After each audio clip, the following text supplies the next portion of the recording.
Susie. I'm so glad you're here. I've missed you. Oh, I miss you. You know, I did. People they get sad when they feel like we're not in the same room, like if we have to travel or something and that separates us. So you rest easy, everyone. Quit going on trips. Why don't you? I'm not the one singing to Billy Joel in other states. Gallivanting. I was gallivanting. Gosh. But I missed you too, so I just like to be near you, to smell you, see gosh. you. So gosh. I have been wearing deodorant more frequently, so thank you for noticing. Of course, I may have forgotten to brush my teeth. No, I think I remembered. We're good. Thank God. Just don't get I would have told you. I would have if I smelled that. Oh my God. Thank you. This actually brings up a discussion Landon and I were having yesterday. First of all, episode 296. Thank you. There you go. Back at it again. If you had really bad breath, do you think you would know? I do think I would know. I don't know if you would. I mean, that's what people say is like you can't smell your own bad breath, but... That's like a secret fear of mine, that I have really bad breath, but I don't think I do. You do not. Okay, good. Why do you fear that? I don't know, because it's like one of those things where nobody would tell you, and I don't know. Have you ever met somebody who has really bad breath? Listen, I have had a family member, I think I've told you about, who did not brush their teeth in the morning, and this went on for years.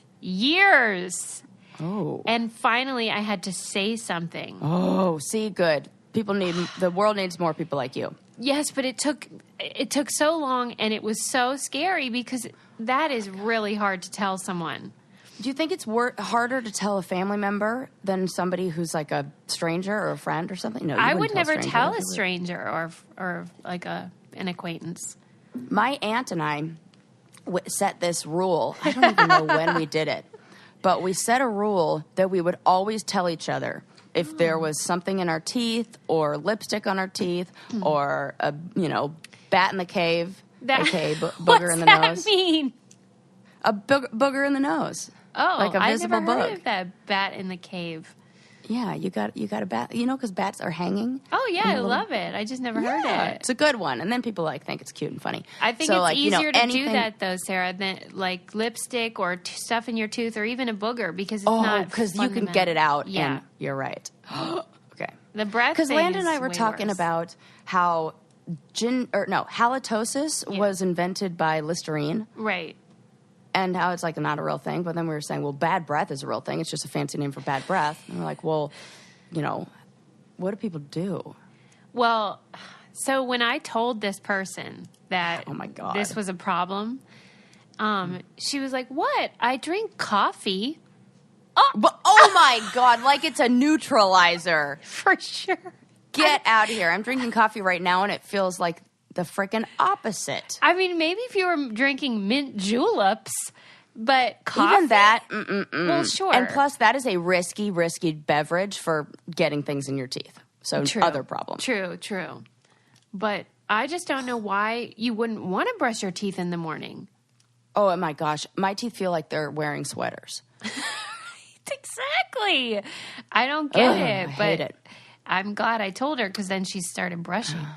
You know what my little brother does? He's like real concerned with heart disease and like not having plaque on his heart. Mm-hmm. And that the plaque on your teeth is the same kind the stuff that builds up in your arteries. So he is like real, I can't think of any other word than anal about spitting out anything that he flosses and like not swallowing it.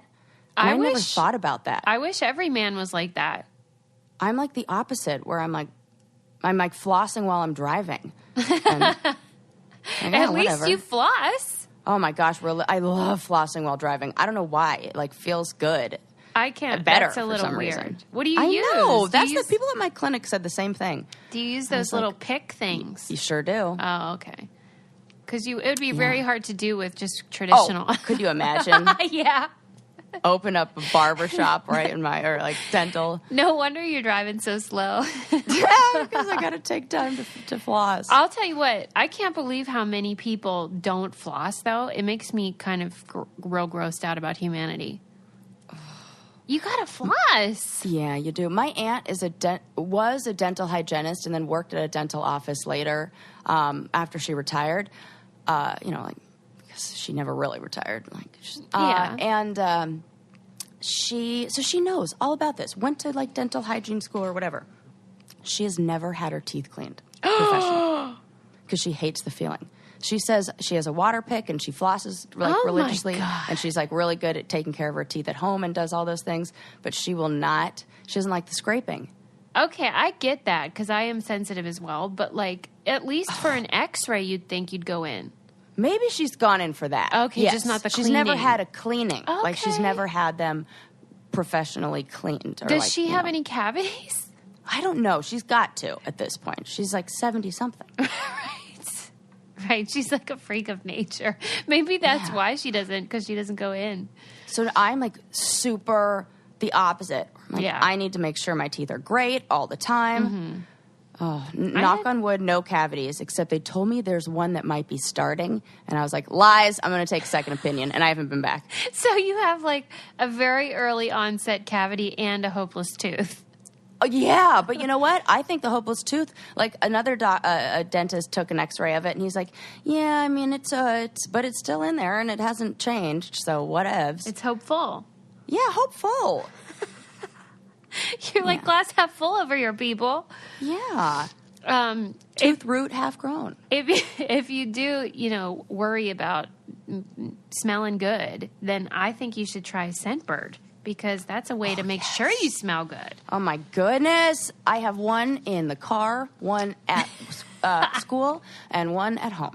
Scentbird sends you every month a travel size or sample size, but it's quite big. It lasts more than a month for me, of whatever scent you want to try so that you can kind of give things a whirl before you commit to them. And you can go in their site and pick the ones that you're like, I wonder if this would smell good on me, or I wonder what this scent is all about. And I actually looked up like what's similar to my go-to. My go-to is Chanel Mademoiselle. And then it recommended other ones. So I was like, let me try those, see if I love those just as much. And that way you don't have like half full or half empty, depending on whether you're an optimist or a pessimist, bottles of perfume everywhere that you're never going to use. It's such a great little service. I just love the idea. Yeah. And as you said, you can put them in your bag and... I love it. And they're leak proof. Like the way that the little things like that are the stuff I love. Yes, exactly. You can take it on the go. It has like good design, and it's great for travel. Not going to break, like glass stuff. If you have one of those travel things you put in your bag, come on, yeah. That's a recipe for disaster. Yeah, this is why I had to buy the purse liners before. See, there were incidents, but that's been solved thanks to Scentbird. Mm-hmm. And with our exclusive offer, just for our listeners, you get 50% off your first month today. That's only $7.50 for your first fragrance. Go to scentbird.com/braincandy and use our code BRAINCANDY for 50% off your first month. Again, that's Scentbird, SCENT bird.com/braincandy for you to try your first perfume or cologne for just $7.50. Sign on and smell amazing. Hey, you know what? This episode comes out on Valentine's Day. That'd be a great Valentine gift. Oh, yes. Hello. You could get that for your man or your girlfriend or whoever. Or like your best gal pal for like a Valentine's Day gift, or yourself if you're just going to date yourself, which is a really healthy thing to do every now and then. What a fun gift, because you know how people get perfume for holidays like Valentine's Day and stuff, but you could get like one for every month. Oh, you know what my husband used to do is buy those, like, that came out with like the gift sets, and then whatever somebody would get, they would like fall in love with the perfume, and then they would go buy the bigger one. But it's like a nice introductory thing. Yes. By the way, happy Valentine's Day to you.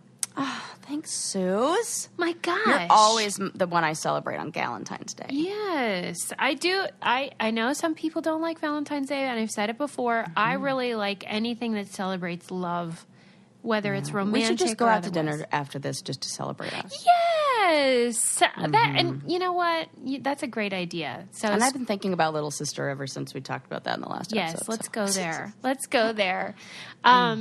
Yeah, so it's a special day of love. Let me see if I have any, I wish I had, thought of this in advance, that we should have, love stories, but I don't. It's so funny. I honestly have the opposite of love stories. What is it? Do you have one, murder?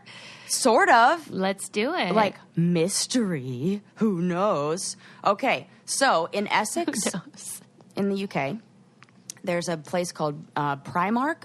I don't know how to say it, but it's the name of a store. And somebody was shopping in there and bought a pair of socks, and they take their socks home. And you know what they find inside the sock? What? A human bone. No. Yes, Suze. Like how big? It didn't say how big. Does it say how big? That's terrible. It must have been pretty small, but big enough for them to realize. Yeah, no other skin particles on it. There was no explanation for it.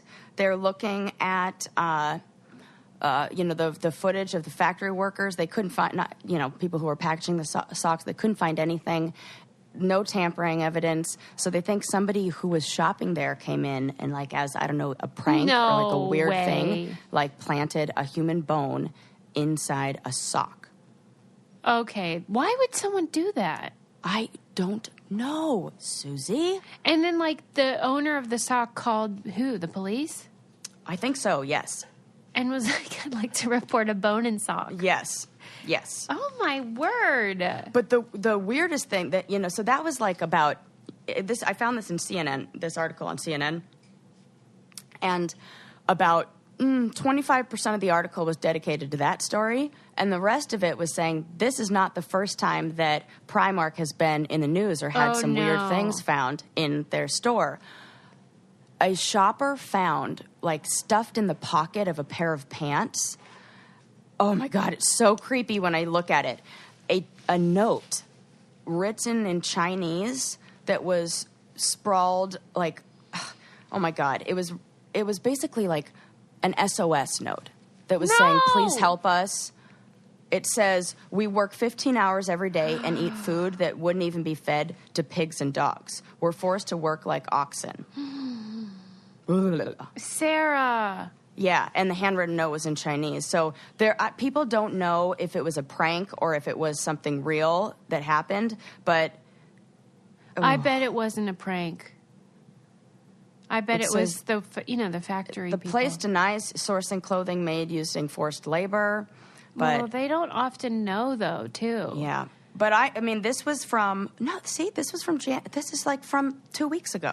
That is terrible. It's not like this has been debunked yet, but... Well, why would... I have no reason to believe it would be a prank. That sounds like somebody wrote that and wanted people to know that they're being mistreated. And like I said, oftentimes those companies don't even know what's going on in the factories. Or they're, they kind of it goes through a line where it's almost willful ignorance. Yeah, totally. Oh my God. If you work for a restaurant and the restaurant gets its meat from farm that uses these people to take care of the manure, whatever it is. Exactly. You never know, down the line. You're totally right. Ooh, yeah, horrible. That really is. And that reminds me of the book club book we did last month of the dark... Now I can't remember. Anyway, the North Korean memoir. Yes. But oh, my God, when he described some of the conditions in North Korea, the food that they have to eat just to stay alive and stuff, you think, it's kind of like we're all willfully ignorant because you feel helpless, so then it's better to not even think about it. But dang, when you read it, you're like, well, that is horrific. Yeah. But, oh my gosh, what would you do if you found that note? Oh, my God. You know who I would call? Amnesty International. Yeah. Or, the Human Rights... Whoever oversees... campaign or whoever. Commerce, too. Yeah, something like that. Well, that is definitely not about love. See, I told you. It's the opposite. Funnily enough, though, I do have a thing I read about a factory where they found... It was a potato chip factory, and they've...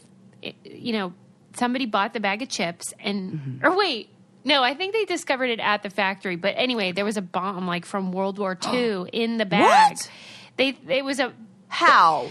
I guess this happens where The bombs are in the ground where you get potatoes, and people that pick the potatoes probably didn't even realize, they're going so fast. Or sometimes it's a machine that just tills the ground. With potatoes, you don't have to hand pick them. They're hard enough to where you have one of those tillers, right? They said that it was the same size as a potato, but like 5 times heavier than the average potato. Damn. But they found it, I think, at the factory and had to call in like the bomb squad to make sure, it wasn't going to go off. Could you imagine? No. And they say they find these things every so often, like even in places that have been used for years. Sometimes it'll just be unearthed somehow. And I guess that's just the thing with war is things come up generations later you wouldn't expect. Oh, my God. I mean, that's scary. It's sure... Oh, my God. There's an island off of Puerto Rico called Vieques where half of the island, it's so beautiful. It's one of my favorites. There's not a single stoplight on the whole island, and it's just like horses, and it's amazing. Oh, my God. And it used to be used for military, practice of, exploding shit. I don't even know about that stuff, but they used it for, target practice or something for the military. And half of the island is shut down because there are still live mines and live, explosives, and they don't want people getting, limbs blown off. But the whole island is like that, where just right underneath. You find stuff. Yes. It's so crazy. It really is. Can you imagine if you bought those taters? You were just, sitting down. You know what I'd be the most upset about is that I would be paying 5 times more for the bag, and that is inaccurate weight. It is sold by weight, not by volume. Yes, exactly. I would be pissed about that. I'm totally the person who breaks off, when I buy a head of broccoli, or just broccoli, at the grocery store, I break off the stalk, and I throw that in the little grocer's, cart, because I ain't paying extra for that shit. Wow. Oh, my gosh. That's funny. That's 20 cents. You know who probably wouldn't do that, though, is the good shoppers at Instacart who do your shopping for you. They wouldn't. They wouldn't. They're honest, good people. If you don't feel like going to get your groceries, and frankly, who does, then Instacart is so great because don't you have better things to do with your time than to go, fight with people over a shopping cart? I know I do. And Instacart is great because they have all of your favorite local retailers, they have Whole Foods, they have CVS, they have Ralph's or whatever your local grocer is. And you can be like, here's exactly what I want you to buy. The shopper goes and gets it, and then they'll bring it to your house in as little as an hour or a time that you choose that works for your schedule. They keep the hot items hot. They keep the cold items cold. I used it to get some things from CVS, and that was so convenient because I was during my workday. I needed something. Within an hour, they came and brought the stuff to me, and I just thought it was so convenient and amazing. And you should just try it, see what you think, and it might make your life easier. Try Instacart and get $10 off your first order. I love when you just get money.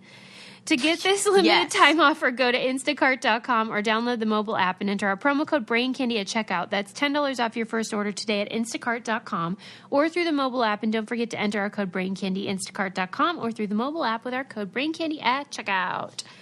I read a cool article in The Atlantic about potty parody. Potty parody. So go on. You know when you go out to a concert or something and the women's line is for Christ's 20 sake. minutes long? Yeah. So it was an article describing the challenges of how architects and companies are thinking about this issue, whether or not, some of them care, some of them don't.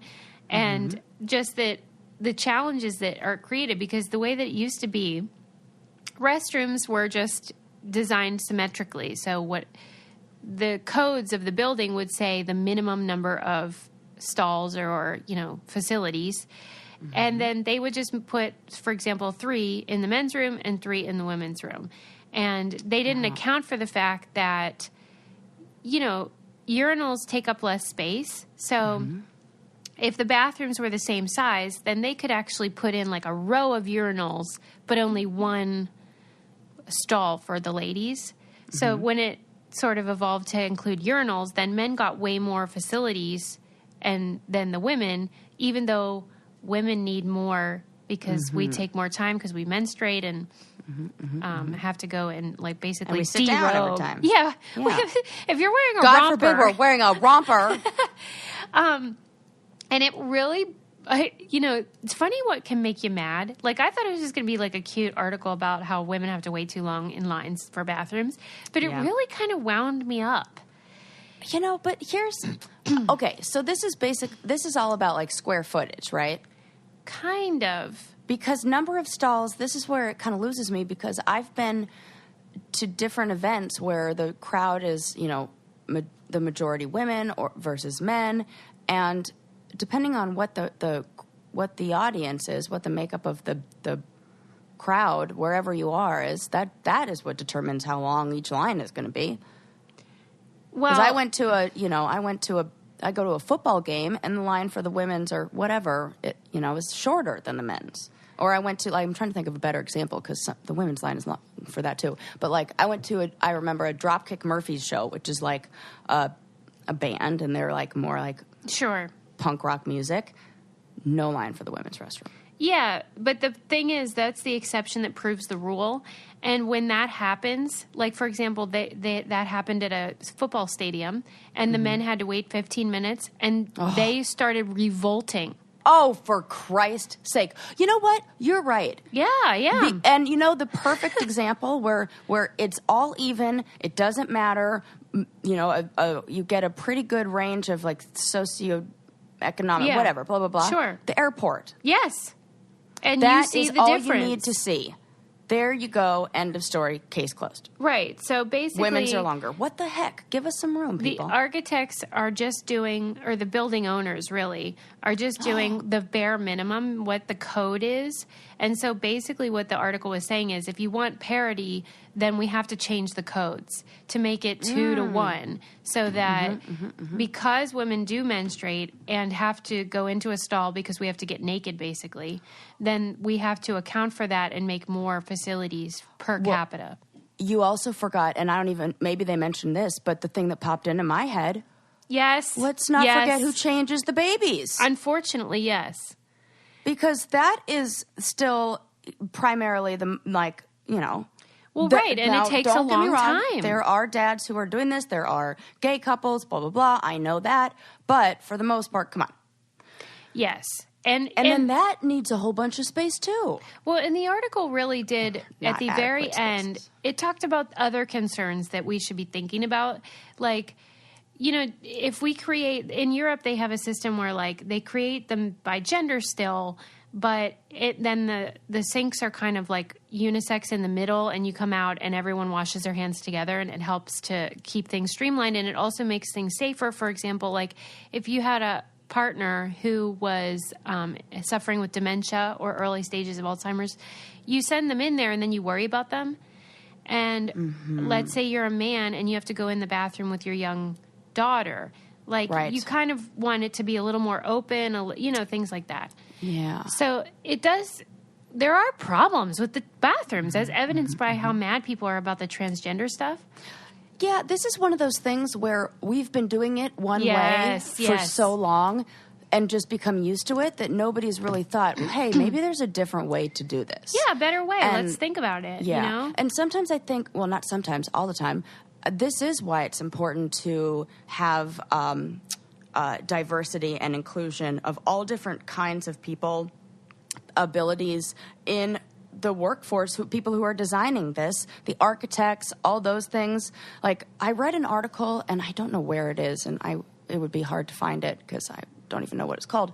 But it was about how women design better parks and better public spaces because they have a different idea of how space is used and like what you need to see, being able to keep things in your eye, like, for a child who's running around and playing, like being able to see the child from different places in the park or whatever, or how the picnic tables are set up. But the way that because they're the ones who are using these spaces more, that they're better at designing them. Yeah. So I think the same would be for restrooms. Well, that's exactly right. And the article said some of it is just like logistics, some of it is code, and some of it is just plain old sexism. You know, there's a lot of things at work that you're just sort of like, let's all think about this and let's have more women. I can see men being like, they're getting bigger bathrooms. They get more, oh, now somehow the shoes on the scales, other foot. The scales have shifted, and now all of a sudden we're in control because we have bigger bathrooms. Like, come on. I know. I know. And don't give us something. Give us this, for goodness sakes. And it said, like, building owners don't have a lot of incentive to lessen wait time, but it depends on the place, because let's say you're at the mall or anywhere where I might spend money, the more time or even the airport, the more time I'm in the bathroom, the less money I'm going to be spending at your... Absolutely. You know. There's something about, I think it's for every minute that you have the average, for every minute you spend at an airport, it's $1. Oh my on average, God. that I the person believe that. spends. Yeah, it's like $1 a minute, and it really does make sense. Like if you have somebody who like is eating dinner, like you have 2 drinks or 100%. whatever, and yeah, I'm pretty sure that's it. I would have to find that stat somewhere, but. Okay, so first of all, I have to tell you a story about someone who was mad at us. You're going to love this. Oh, goodness. But before I do, I want to talk about someone who's very happy with you, which is your dog. Oh, Suze, I know what you're going to say. Yes. I have never, ever seen my dogs get happier about anything. It is so funny. She's talking about Ollie Dog Food. And you guys know I'm always kind of like out of the loop with pet stuff. But Sarah's been telling me about this dog food that she gave to her pets, and they're losing their minds. Losing them. I mean, they spin. It's so cute. So, okay, here's how it comes. So it's all natural, all regular, it's like fresh food meals. Ingredients. It's like people food, but for dogs. And they customize it to what your dog's needs are, your dog's weight requirements, its activity level, its all that good stuff. And they send you portioned and sized out like boxes for it's about for like 2 or 3 days, I think. And you start by mixing it into their regular food and get them used to it and everything. And it comes with like this cute little resealable lid and everything. Oh my God. When I get the food out, they spin in circles. It's so cute. I'm going to have to videotape it because you're not even going to believe me. They don't do this for anything else. And I was like, what's the big deal with this stuff? Oh, well, it's all natural. I don't think I can ever go back because they'll hate me. Yeah, you're in too deep. It's all natural, no preservatives. And it ranked... beat out store-bought dog food 10-1 on the palatability scale. Mm-hmm. And it's so great because shipping is free. And, I mean, if your dog doesn't like it, they'll give you your money back. But I don't think you have to worry about that. Oh, my God. That's impossible. If your dog doesn't like it, send it to my house. And you just go on and you answer a few questions about your dog, and then they'll customize the recipes and send you them. And then Ollie is offering our listeners 60% off your first box plus a free bag of treats at myollie.com/try/brain candy. And I'll put that on the website, too. It's the best deal they have available anywhere. Go to myollie.com/try/brain candy for 60% off, plus a free bag of treats. It's myollie.com/try/brain candy. How fun. Yep. Your doggies are happy. Okay, who's not happy is, let's see what her name is. Oh, no. Hold on. Her name is Emma. And Emma sent us a tweet that said, Sarah, flight attendant here. Sorry your mom thinks my career is beneath you. Getting a flight attendant job is more competitive than being accepted into Harvard. Our training is 8 weeks long. This college grad, traveling for a living, turned off brain candy and unsubscribed. This is why I'm mad. I said that's what I wanted to be. Of course. I'm on her side. Freaking get mad at my mom, Emma. She won't hear this. Dude, I'm going to write her back, and I'm going to be like, here's the deal. I know. I wanted to be that. I agree. That is a great job. And I understand all of that. Oh, my God. I quote tweeted her from Brain Candy, and I said, Emma, that's amazing. Sarah was saying she disagreed with her mom's opinion on that. We think your job is incredible and impressive. #don't go. So, I mean, she didn't write that. But, I mean, I don't really understand why she would like, she clearly understood that it was your mom saying it. Yeah, but I did not agree with that. Of and course I even not. said, I was like, that maybe that's what she thought, but I think I even tried to make it very clear that. And also, again, I stress that is such a wonderful job because you are helping people, and you are. It's like it's a service. Takes the same. Yes, it takes the same thing that I'm doing. Yes, and then more because I don't have to. Well, you don't have to save their lives unless you know. Exactly. Yeah. Yes. So yeah, I was sorry, really Emma, sad about that. I'm on your side. I hope that we get a chance to clear up this miscommunication or mishearing. Right. I mean, we get this a lot where people are mad at us all the time. And usually we just tell people to can it. But in this case, I just want Emma to know she made a big mistake. Yeah. I need her to open that can, dump it all out. I love flight attendants. Are you kidding me? They do. Oh my God, they're work. My favorite. Yeah, and here's also what I do, Emma. This is how much I like them and care about them. Is I read an article about what the flight attendants are looking for in passengers. Mm-hmm. And so I make sure that I follow all those rules. And I always I put my phone away because I think it's rude to be on your phone while they're saying hello to you. And if they have to stand there and say hello to you and they're greeting you, wouldn't it be nice to also greet them too? And so I make sure I put my phone away. And then I make eye contact with them. And I give them this look to let them know if shit went down, I'm on your side. And you can trust me to blow up the inflatable anything. I have excellent lung capacity. This has become about how Sarah sucks up to the crew. Yeah, it's totally true. That is a riot. But I agree absolutely with you. Do that. And you want them to know you see them. There's not somebody invisible. Who said that. I must have read it in an article or heard somebody else say that they give that airline pilot that look or the stewardess that look and flight attendant. Yes. I'm like, yes, that is important to do. I will do that from here on out. They are... very important people. So I'm sorry, I'm fired up now. It's weird though because I don't know about you. I mean, I'm pretty sure I do, but just from speaking for myself, I am very passionate about the dignity of all jobs. Oh, same. Like we've even said this. If you're a janitor and you love to do it, who was it? There was some article that was written. Were you talking about this? Yes. About the man who does work as a custodial worker, and he said. Well, tell me what it said. Remind me. No, I don't remember an article, but we were talking about this concept when we were talking about the guy from the Cosby Show. Oh, there was So there was some. I read this somewhere, or we were talking about it wherever. But the custodial worker said that if he didn't do his job.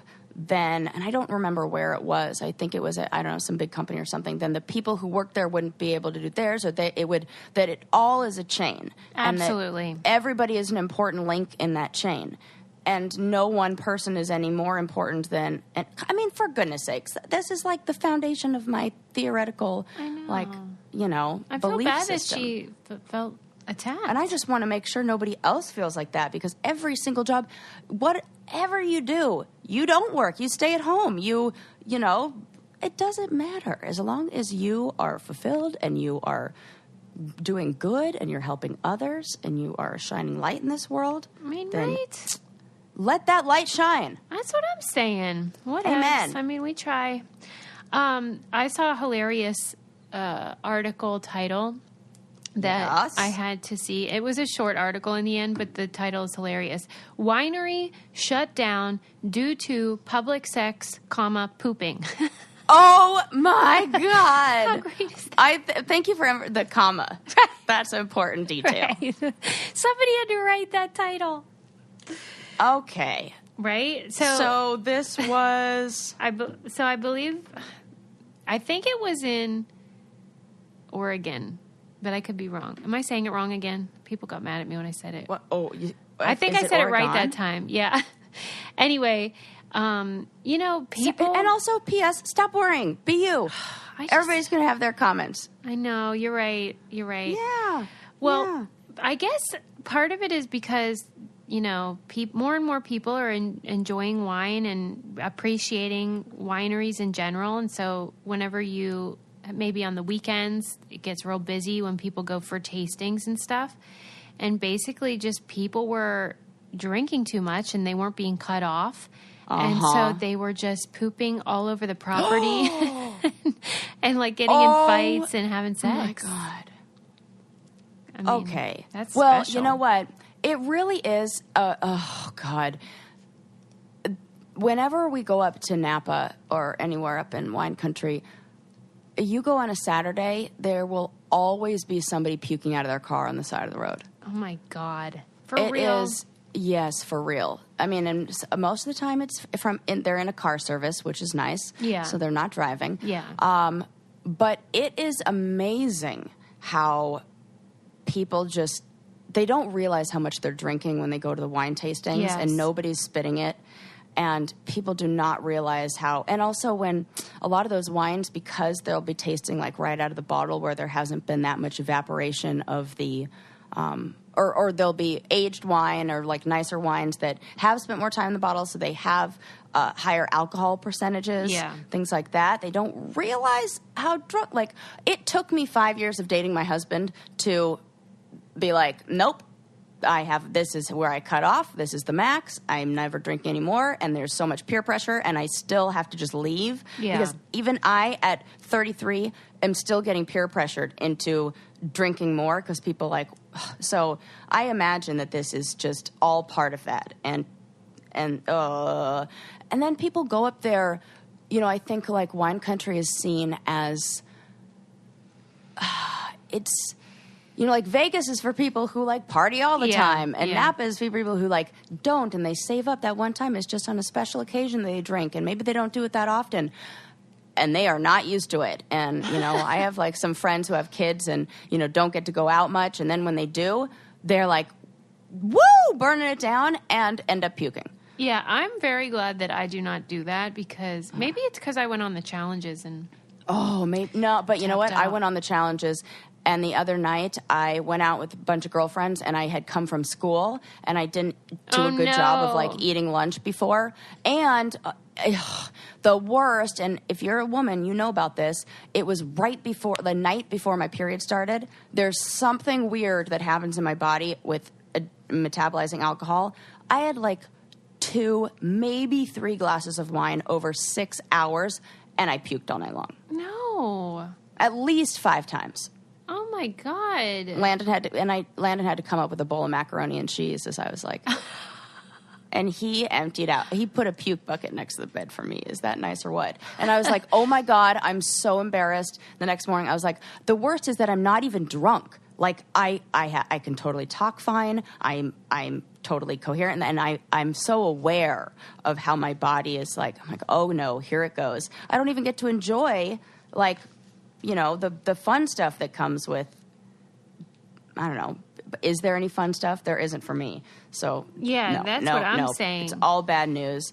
And, oh, God, I'm just sitting there like, and I was just saying, like, I'm so embarrassed. And he's like, listen, you're not the only one who's done this.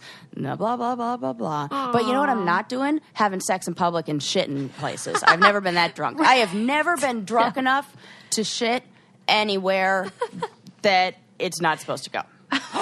Oh my God, I'm talking so much, but I have such a good story. Hold that thought, because what I will say is that if you did get crazy and trash your house, there are people that will come and clean it for you through this awesome service called Handy. And we have learned on the show that the thing that brings people happiness is when their time is freed up and they use their money to give them more time back. And Handy is a great way to do that, because you can book a home cleaning on your schedule right from the app or the website.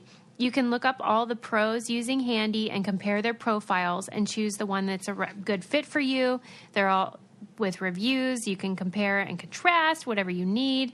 And then you can use them to book future cleanings as well. And it's such a nice service because, like I said, what better thing to give yourself than time and a beautiful, clean house? And to get your first 3-hour cleaning for $39 when you sign up for a plan, visit handy.com/braincandy and use promo code braincandy during checkout. Recurring charges, terms, and conditions apply. Visit handy.com to learn more. I had a gal come over. I've never had anyone clean my house in my entire life. And I was like, oh, this is why You've never had anyone clean your house? Never. And it was a life-changing experience.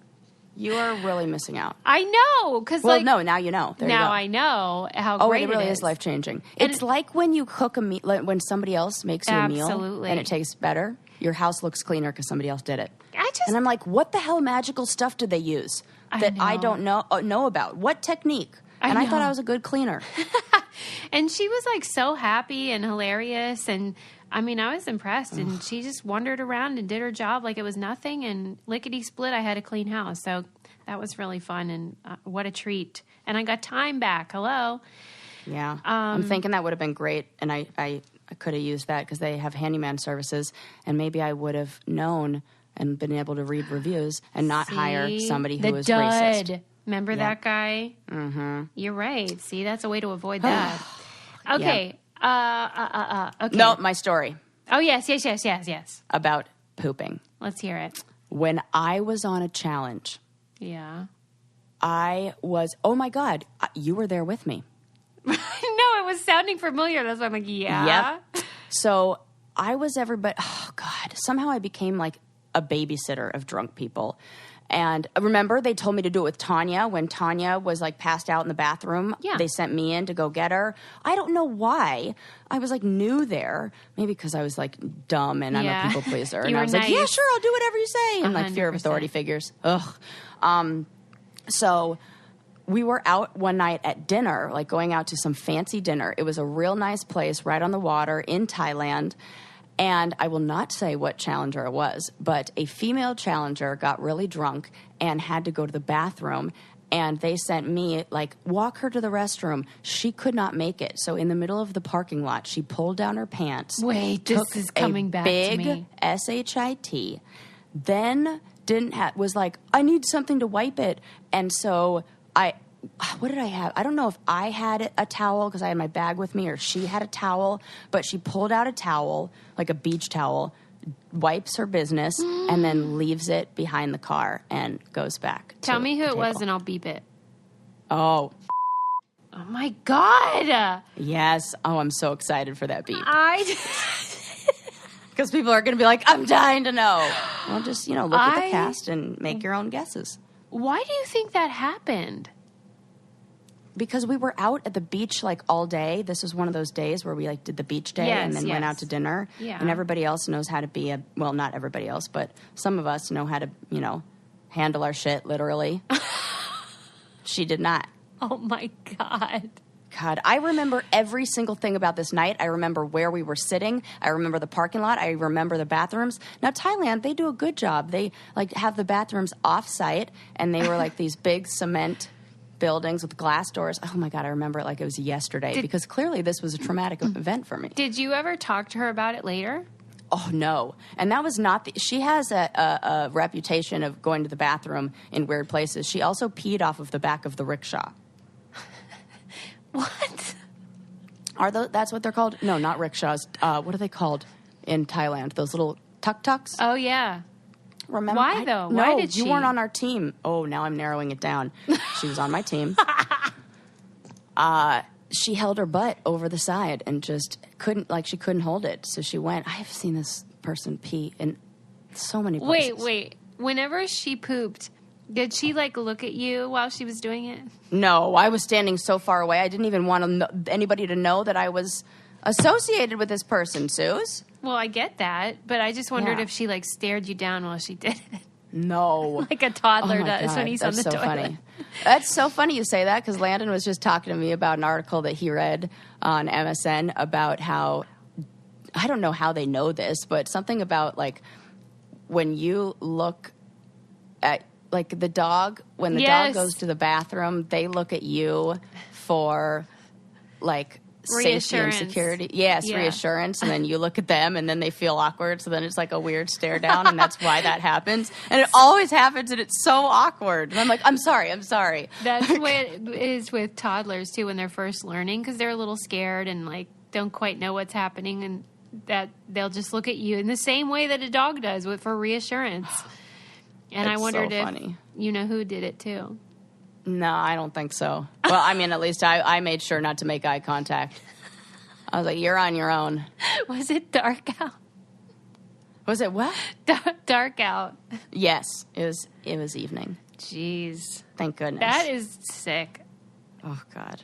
And people were like, what did you do with the towel? And I was like, what did I do? Right. Oh, that's where I draw the line. You already had me, you know. I've done my part. I made sure she got to and from where she needed to go safely. Yeah, you did more than enough, frankly. Yes. Thank you. Oh, God, that's so funny. Thank you for sharing that. You're welcome. There was a story on BuzzFeed about a girl who, in her dorm, kept hearing noises in the closet. And she thought there was a ghost in her dorm. And it turned out there was like a guy like living in her closet. And when she found him, he was like wearing her clothes and stuff. No. Yes. And like, oh my God. She looked into her closet and was like, I think she said, "Who's there?" And he goes, "Me." No. Yes. No. Yes. No. That's the creepiest part. She was scared, but he wasn't violent or anything. He was just clearly mentally ill. Okay, that is so. What creepy. would you do?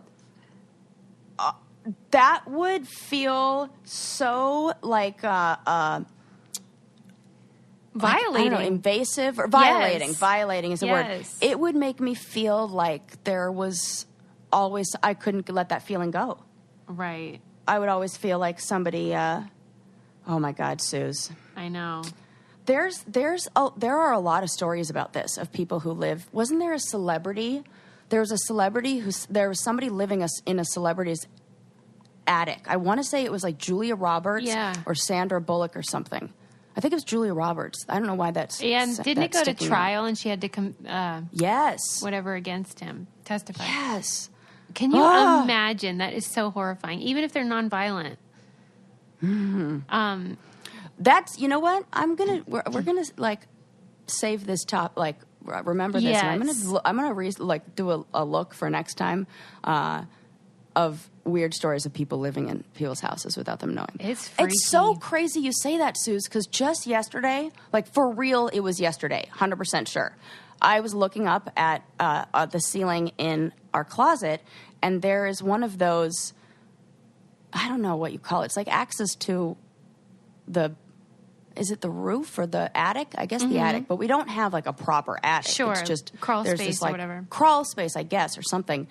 And I had that thought pop in my head of, oh, I need to like look at that and see if it's been moved, because like, I don't know why. Like, what if somebody lived there? I'm like, no, Sarah, that's a crazy thought. That doesn't happen. It's not totally unusual.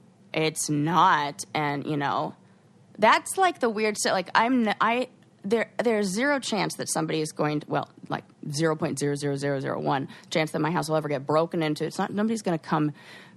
The amount of work it would take. You're going to go through a gated community where there's only one exit. Right, it would take and then you're going to go to the farthest corner in there where you have no escape route, and you're going to go to a house that has like it doesn't make any sense unless they came through the woods or something. And even so, like, why would you? Our house is like not. Yes, it's weird. So no chance of that. The only thing I would be is like those ones where it's like somebody like is stalking you, and they've got like a plan specifically for you. Yep. Oh my God. Well, I have a plan specifically for you, which is that you should save on your auto insurance. And the way to do that, that's a good plan. And now you can do it with thezebra.com, which is basically kayak for auto insurance. Oh, and cool. What attracted me to this is that you can find out if you could save on your plan, but you're not going to get spammed and all those phone calls from you know how they do, where they release your phone number to insurance companies, and then you get phone calls for years. And I hate it too, but you should be able to compare car insurance quotes from the top providers easily and without worrying about people calling you nonstop. So I think it's a great idea. I did it myself. The survey was super easy. You just put in like what kind of car you have and stuff, and then they'll tell you whether you can save or not. And it turned out I could. And you can check it out for yourself. Go today and start saving at thezebra.com/braincandy. That's thezebra.com/braincandy. And it's spelled THEZEBRA.com/braincandy. I feel like you could. I got more excited when you said it was a quiz, not a survey. And I was like, "Oh, a quiz? Okay, so just call it a quiz." And the answer is, let's see what your rate will be.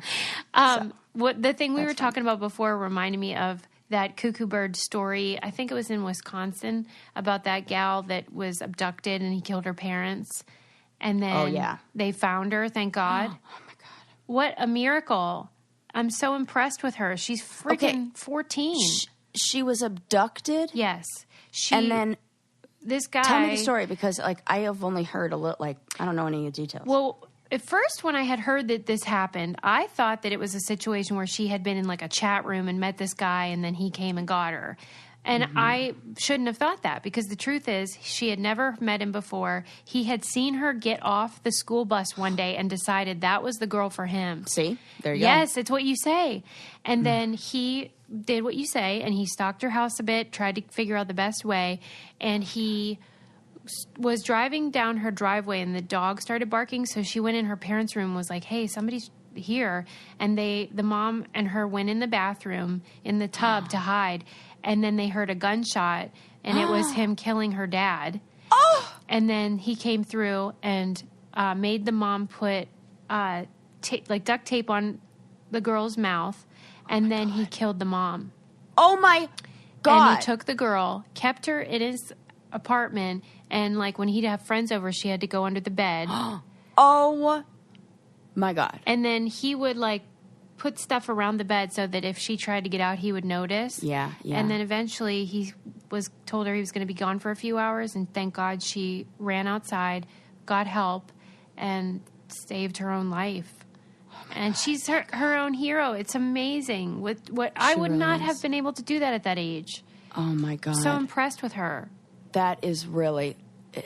Imagine what she went through. I mean, she was there for months and maybe even a year. I don't know how long exactly. my God! Long time. You know what? What an amazing strength of human spirit there. I know. Because and I have to say that she had really good parents. I'm really sad that they're gone, because it just shows that this child had confidence in herself and her own abilities, in what she knew was true. Like, I don't see somebody who has history of abuse or like, you know, trauma in their own family as like those. I feel like if it were me, I would just, it would be like learned helplessness. And I want to say that I would be the one to fight it and want to know, but I don't think at that age I would have. Yeah. 100%. I know. I really don't. And so I feel like what a good lesson. Somehow she got in her mind that the right ideas, that she is, you know, the well, and I know that I always ask you to do this, hero. like where I'm like, can you explain to me why someone would do this?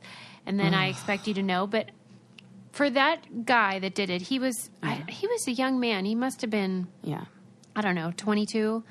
Yeah. And I just wonder what. And his dad spoke out and was like devastated and was crying in the courtroom, which was sort of annoying because, like, okay, these kids are, you know, this girl could have died and her parents did die, and stop crying. But what do you think is going through that guy's head, the kidnapper? Oh, man. You know, it's one of those things where a thought that gets, you know, like, it becomes an obsession, and when you start like ruminating, or you start, like it becomes an obsession, and that can become dangerous. And something happened there where who knows, you know, like you'd have to really.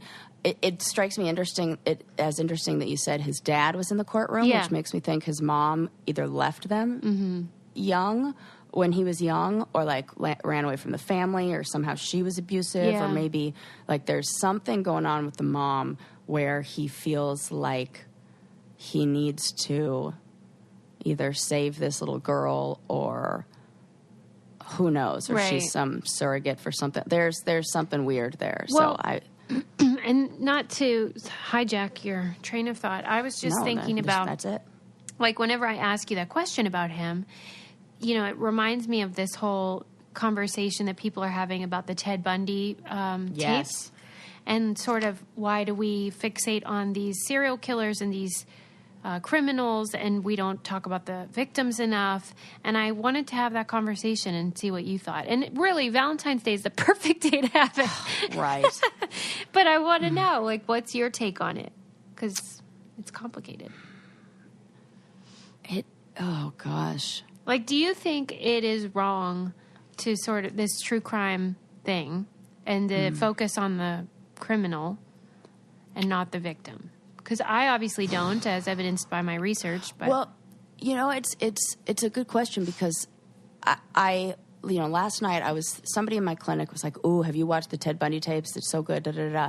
I just finished it, and I said, "Yeah, it keeps coming up on my Netflix." And so last night I watched the trailer, and I had no interest in seeing it. Okay. Because, excuse me, so, and it reminded me of what I mentioned in a previous episode about how I used to want to be a criminologist, and that was like, that's the route I thought I was going to go down. Then I realized I wanted to help the victims, and that mattered more. And I'm more interested in hearing the stories of the families and of the victims, and I think that, but more on like a one-on-one, the exposure of that would be just not right. Like, exposing them even more in that way would be awful. But I feel like there's something that we can learn. I think it's really important to kind of look at these serial killers or these people who commit these just real, horrific crimes, and look at, you know, we're never going to know what made them do something, but we can maybe look at all of them and say, is there an age where, you know, there's so much involved with this. But we were just talking in supervision about at the clinic about how there is an age where if you haven't learned certain lessons about morality and like virtues, that it's not going to stick after that. Where if you've been told certain things until you're a certain age, like after that, there's no undoing those, you know, your moral compass has kind of been set.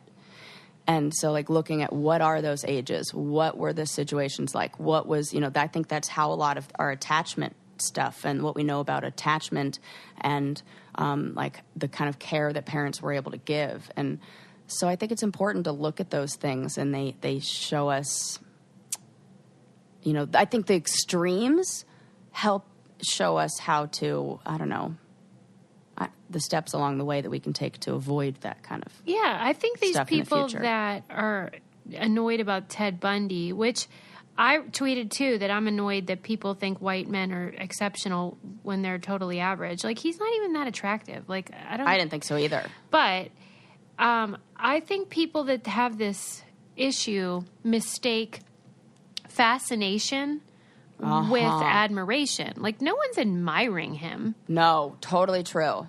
And so to say that we're putting him on a pedestal or we're giving him attention he doesn't deserve, I don't agree. I mean, it's the same reason we look at Hitler and try to figure out what happened there. Totally. Good point. Yeah. Yes, it's let's not make these same mistakes. Let's, you know, if you can see some early signs of something, then maybe there can be some intervention before, like, I don't know, you know, so. Yeah, and to me, you know, I write to these guys and women, and to me, the question about nature and nurture and the human condition and morality and psychology, it matters. It does matter. And if we can try to learn more about the human existence and what that includes, I don't see the problem. And nobody is putting these people on pedestals as far as I know. Right. Yeah, absolutely. And the thing is, the victims are known because they're victims. So it's not as if they, as you said, it's not like they were wanting attention. Right. So we're not denying them something they were seeking. Whatever. I don't know. I think the conversation is a bit disingenuous, but I do get the point. Yeah, you know, and now as I was watching, like, just to share some of the thoughts I had as I was watching this trailer, the thought, like, popped into my head or just passed through my mind that, like, man, what if it is just a roll of the dice? What if it is, like, wiring and it doesn't matter, really? That nature, is so nurture, fascinating. Like, what if it is just this is... And when you really think about it, there aren't... For how many people have lived on this planet, and the ratio of normies to serial killers is, you know, 6 or 10 billion or million to 1 or whatever. Like, that seems like I don't know. Yeah, it's like whatever it is, it seems like either the perfect storm of circumstances and biology. Yes. Or fate, destiny. Yeah, like certain... Like I always just go down to, like, the brain and like the layout of the brain and like what... And there's that expression that if it fires together, it wires together. So something that just the right combination of stuff that really is the wrong combination. And if we can figure out what those things are, maybe we can try to prevent it. That's what I'm saying, man. But if you do prevent it, you'll never know. So there's no credit being given to perhaps greater awareness. I think it's important for people to know that the boogeyman can look like your next door neighbor and the car salesman or the politician, that it's not the scary guy that you see walking down the road. I think that's good for people to know. And, you know, the other thing that if you kind of, like, look at where's, like, the silver lining, or what good can we take out of the story, or, like, at least, I don't know, look, like, kind of reframe the situation. You said, well, he was a younger guy, and maybe because of how, I don't know, the conversations about these topics have shifted because of, like, you know, young women feeling like they have a stronger voice. Maybe she, like, that we caught him early. Right. And if this were 30 years ago, he would have done this to 4 girls or 5 girls because I don't know, there was just a different... I totally agree. I mean? I was just saying this, I think, to you, but we were saying how I don't think serial killers are going to be as prevalent now because everything is filmed. It's so easy to get caught digitally. And maybe also what you're saying, more awareness and people saying, no, I'm not going to lay down. I'm going to try to escape or whatever. Yeah. So that is a very good point, I think. And we're teaching kids different, lessons, you know, like that. I'm thinking of that documentary that you were talking about that I still haven't seen. Yeah. But how, like, the stranger danger thing was the lesson of back in the day. And now they're like, you know, safe touch, unsafe touch, and different messages, and how, like, the people who maybe you do know, and what do you do if it's somebody... Relatives. All this stuff. It's like the conversation is changing. So I think that maybe so is our ability to stop these kind of things. But then at the same time, I think, wow, with the internet and the just everybody is so accessible that if you did want to stalk somebody, or if you did want, like, it wouldn't be that hard to Well, that's true. That's the flip side. Yes. So, whatever. What on can you that do? note, happy Valentine's Day, everybody. And now hold the one you love real tight tonight. Sarah and I check are going to that have crawl our space. Valentine's date now. Yeah, and so let's do it. We're out of here. All See you next time. Bye, guys. Bye.